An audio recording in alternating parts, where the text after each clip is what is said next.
Le 11 juin 2024, Françoise Hardy s'est éteinte à l'âge de 80 ans.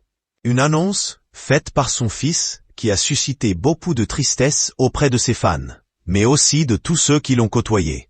Atteinte depuis plusieurs années d'un lymphome diagnostiqué en 2004, puis d'un cancer du pharynx en 2018, elle a mené un dernier combat assez douloureux. Révélée à 18 ans en 1962, avec le tube « Tous les garçons et les filles », Françoise Hardy incarne la génération yéyé. Aujourd'hui encore, elle reste un véritable symbole, et des hommages continuent de lui être rendus. Récemment, Étienne Dao a sorti le premier volet d'une anthologie consacrée l'œuvre de la défunte chanteuse. Son fils Thomas Dutronc continue aussi de faire vivre sa mère à travers ses souvenirs. Mais dans une récente interview, il a fait une déclaration surprenante concernant la dernière demeure de sa maman.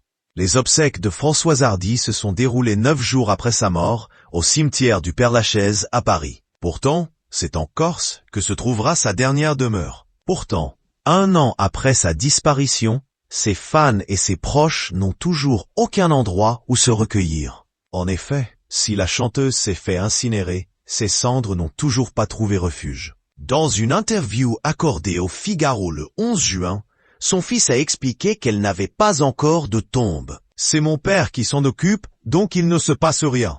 Il faudrait que je prenne le relais, mais j'ai plein de choses à faire », a-t-il déclaré.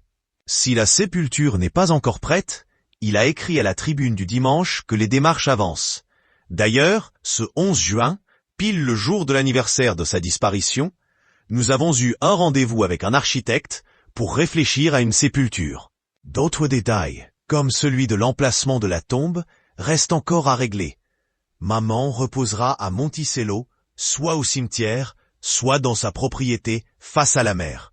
Si rien ne semble encore prêt, le fils de Françoise Hardy est sûr d'une seule chose. Tout le monde pourra venir voir la tombe de sa maman. Et chacun pourra venir se recueillir. Avec mon père, nous tenons à ce que sa dernière demeure soit accessible à tous.